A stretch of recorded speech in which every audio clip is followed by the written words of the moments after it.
Hello and good evening, everyone. It's great to see you, great to connect with you today. I'll give updates real quick. I'm about just over an hour into my 14th day, and I just want to give some updates. I've completed 13 days. It has been mostly a pretty good journey, and just because people are often curious about weight loss, weight gain, I'll start with that today, and then I'm going to answer a question I got, which was, how does muscle gain and loss happen when it comes to fasting? And I've discussed it a couple times, but I respect it. My lives are usually not particularly short, and you may not want to stick around to the end, and I get it. So today I'll try to spend about 10 minutes spending most of the time on muscle. So I started roughly 241, so 240.9. As of this morning, I just weighed myself first thing every morning. I'm 222.6. I lost 18.3, so 1.41 pounds of loss total per day, if I were to average it out. And I always tell people, I would say comfortably 7 or 8 pounds of that is water weight, because there's periods where we just dump weight, and that's not all fat. Because if you think about it, there's 2,000 calories in a typical amount you would eat. There's 3,500 calories of calories per pound of fat, and then that means just under a pound every 2 days. So if it were a direct correlation. So this 1.41 is clearly not purely body fat. I really think it's more like, 2/3 or something like that of a pound. So a lot of that is very southern material. Remember, your body does continue to have bowel movements.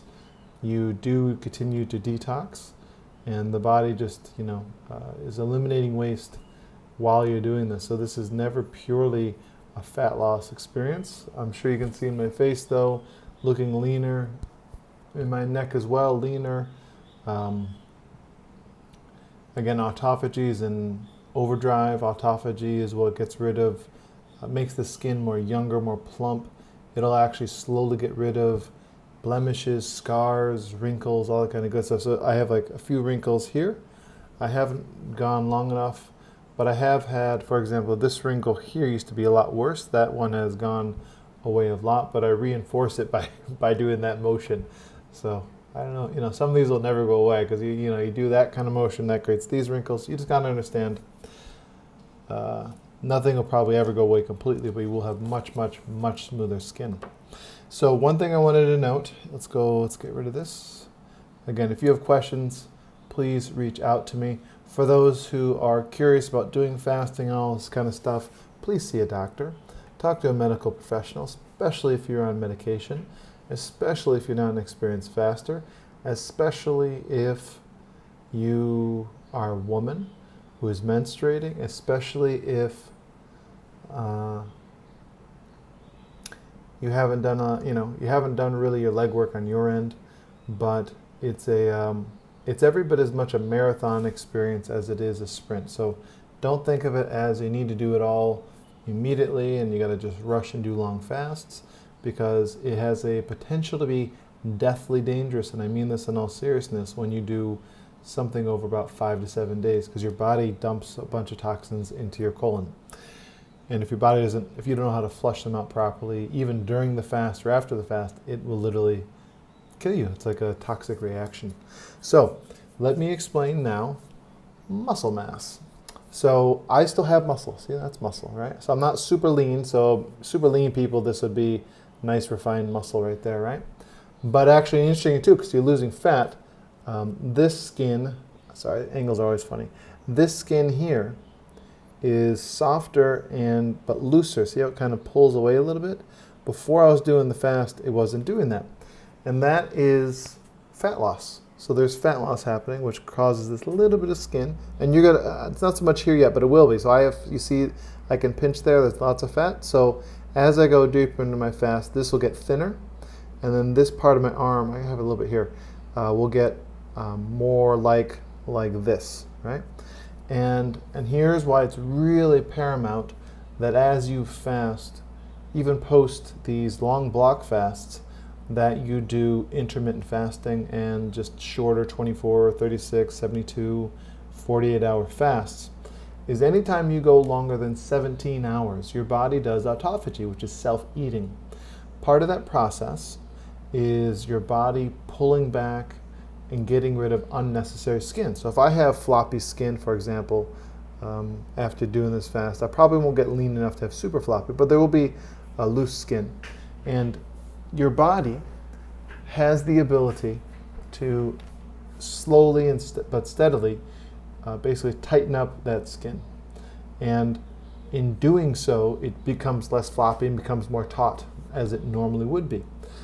So understand, if you're patient and you do intermittent fasting and you do shorter block fasts, you can still do longer block fasts, but as you still have fat under your skin, it'll get loose again. But these people who do these massive weight loss stuff where they lose like 50, 100 pounds, if they're patient, the body actually will slowly pull that in. It takes years. It's not an overday thing. But the more they do fasting, shorter or even long-term fasting, the more their body will actually begin to autophagy this in. So your skin will become more taut over time, because initially there's fat loss, it has to catch up. It just takes a while. Your body will catch up though. So this whole surgery thing, trimming skin and all that kind of stuff, people can do it and that's fine, but it's just not a necessity. And I personally would not advise for it, because there's a lot of what they call subtle energy kind of stuff. If you've ever heard of Qigong, that runs under the skin meridians, and you actually screw these up by doing any kind of surgery like that. But you have to be very patient with yourself. Very, very, very patient. And a lot of people don't have that. We live in a world of no patience, you know. So anyway, let's talk about muscle loss. So I was talking about it, right? So when you fast, you got to understand, even on a regular day, your body is constantly recycling its own amino acids. Your body is the ultimate recycler. When you are in the process of just normal eating, the actual protein amount that people say you often need is usually way more than you actually need. And what happens if there's too much protein in the body than the body needs, it actually converts it to sugar. So people who do these, paleo or carnivore kind of diets often have a lot of glucose in their system, even though they think they're being kind of ketogenic, because the body, and I forget the name, you can look it up, but there's I think it's 25 grams. I think it's more than 25 grams of protein a day. Your body turns the majority of that into sugar. And don't quote me, it's just there's an amount, maybe 50 grams, but the point is, above a certain amount, it actually creates sugar in your system. Your body handles it differently.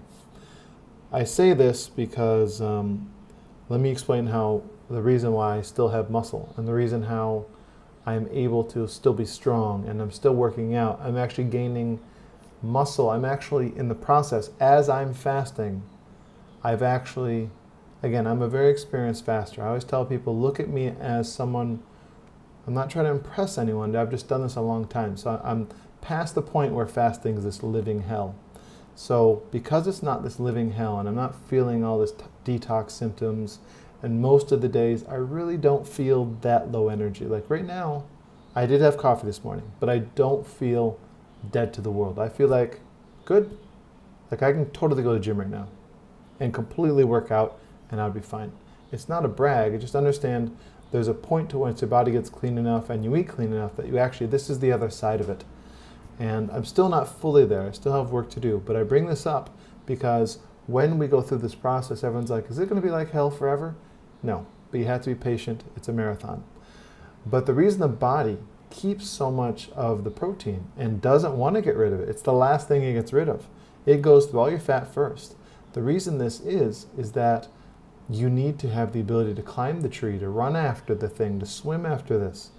And if your body isn't doing that, it becomes, if your body starts like removing muscle mass, your body will become super weak. And as you get kind of like skilled at this, as I say, I'm actually getting stronger while fasting. Counterintuitive, right? Everyone's going to assume I'm getting weaker, but I've actually, My workout regimen is a system called the 5x5 routine. And I do 5 pounds more every time I go. That's 3 times a week, 15 pounds on certain exercises, maybe 5 or 10 pounds more per week on other exercises. I say this because I'm not getting weaker, which means I don't know how it's happening. Maybe the muscles are getting stronger without becoming bigger. I don't know. I haven't been actively measuring them because it'd be hard to do because I am losing so much fat at the same time. But I can say that I have not yet been like, oh my gosh, I can't go higher yet in the weight I'm doing in my workout routine. So the one thing I cannot do, because I'm not burning sugar for fuel, but ketones, which is the body's byproduct it makes, I don't know the exact chemical reaction, but it makes it when it's burning fat, which is also great for mental clarity, by the way. You'll be like, oh my gosh, I feel so sharp. But when it's doing it, you can't really burn as high octane as normal. It's like low octane fuel, but you can go forever. So like I couldn't compete in a race. I couldn't walk as fast as I could normally, but I could go a very long time right now, as long as I have the salts, the electrolytes, meaning like normal sodium, potassium, and magnesium. And I've shown you guys most days what those look like, but I take them a few times a day, and it really does help me to stay mentally on, being able to work, being able to serve and help clients, being able to train people, and being able to work out. Tomorrow morning around 11 or so, I'll work out. So just be cognizant that once you get over the hurdle of the detoxing process and the major healing process, your body will be blessed to help you to still be physical and all that. And it feels good. So it wasn't like this forever. It was mostly not pleasant for the majority of the time, but there was a point when it became easier, which was mid-2021. Now it's so much easier. And I'm assuming it's only going to get easier over time. So again, this is not to brag. It's just to show you and to impress upon you there is another side to this whole equation. And there's an author by the name of Arnold Ehret, Ehret, who wrote a book called The Mucusless Diet System and a few other books in the 20s or 30s in the US. And he talked about being able to do 50-day fasts and then do I think he did like a 45-day fast or something. Then he hiked 50 miles. And I'm actually beginning to understand how he actually got to that point. But he got to that point by eating cleanly. So it's not just the fasting, which is highly detoxing, highly repairing, anti-aging and all that. It's also eating clean in between. So you don't finish your diet. And again, it's always paramount you do this long fast, that you start the refeeding process properly, meaning when you start breaking the diet, you have lots of fruit. No breads, no dairies, no meats, nothing like that for 2 or 3 days, even longer. But when you do that, you will naturally, as you begin doing that, you're going to naturally eat cleaner after. By the way, you'll find that you will eat cleaner as you go through this process. So that's another blessing too. The addiction to these kind of foods of society will lessen over time. Hello, whoever's there, you can say hello in the chat. I can't see you. I just saw that you gave me a thumbs up. So thank you for there. Thank you for whoever's watching. I appreciate you. So with that, I don't have any questions today. Lyndon. Aw, Lyndon. You should try it, my friend. But by the way, if you wanted to check out doing long fast, my first video on this, Lyndon, just go to my videos and go to day 1. It's kind of long, but within Facebook you can go fast forward 1/4, 1.5, because the first day I kind of go through everything detail-wise. So that would be my encouragement, because there is a smart way and a not so smart way, and I'm happy to support you in any way I can, Lyndon. But the first video I kind of go through it in detail, so all the questions and all that kind of good stuff best answered there. So with that, thank you for saying hi, Lyndon. Always great to see you. Many blessings. And let me put this on the screen for our brother here. Lyndon's a good guy. If you guys don't know Lyndon, he's a truly wonderful fellow. So with that, I appreciate all of you. I love all of you immensely. Thank you for your continued support. I literally, every single day I do a video, I get 2 to 5 personal messages. I get 3 to 5 questions or comments in the chat after, and it's really nice. So if I can inspire you, it's been really, really helpful for me. And tomorrow, what I'm thinking I'm going to do is discuss the spiritual journey, because it really does open things up spiritually if you're in that or remotely focused in that direction. It'll take things up a notch, and especially for men who are challenged spiritually. I tell you what I'll do. I'll take a moment here to talk about it, and then I'll go into detail tomorrow. What happens spiritually, and this is why I think the whole prayer and fasting, which is, I'm going to quote the Bible, King James Version, Matthew 21, verse 17, 21, I think. And it says, some of these demons cannot be removed unless by fasting, prayer and fasting. And that also is repeated in John somewhere. Good man. Lyndon's dialed in. Lyndon's a good man. And one thing that I have found, so here's why I really believe prayer and fasting. Well, fasting for one, I'll tell you this much. And last time I did this fast, 2021, I was 32 days in and had a demon wake me up. You don't have to believe in demons. It wasn't John that woke himself up. It wasn't John who woke himself up and said, John, buy a calzone. And I haven't had a calzone in easily a decade. I've had pizza twice, maybe 3 times since I've been in Trinidad. It woke me up saying, John, look up how to get a pizza. It was like freaking out. So regardless if you believe it or not, you don't have to believe it. You can think I'm crazy. I'm totally fine with that. But becoming more aware of the spiritual realm, I become more aware of the negative side of the spiritual realm. It's not all angels and these higher dimensional blessed beings like Jesus, Yeshua, etc. But I say this because it came up. My plan is when this guy, gal, it comes back, I'm going to cast it out. That is the plan. I'm not doing this just to lose some weight. I'm not doing this just to look younger and be younger. I'm not doing it just to inspire you beautiful people. I'm also doing it because selfishly, I want this guy out, and I have cast out 4 or 5 demons out of my life so far. Yes, including a coffee demon, which people often find funny, but I'm sure I've talked about it at some point. I know I've talked about it several times, but not everyone sees all the videos, and I get that. But the reason I bring this up is that's the plan for this. And then what happens when you fast is everything kind of slows down. So I had coffee today, which is why I'm really high energy. But normally, I'm only having coffee like twice a week right now. And the less you have it, the more it like really, really works to give you beta brain when you need it.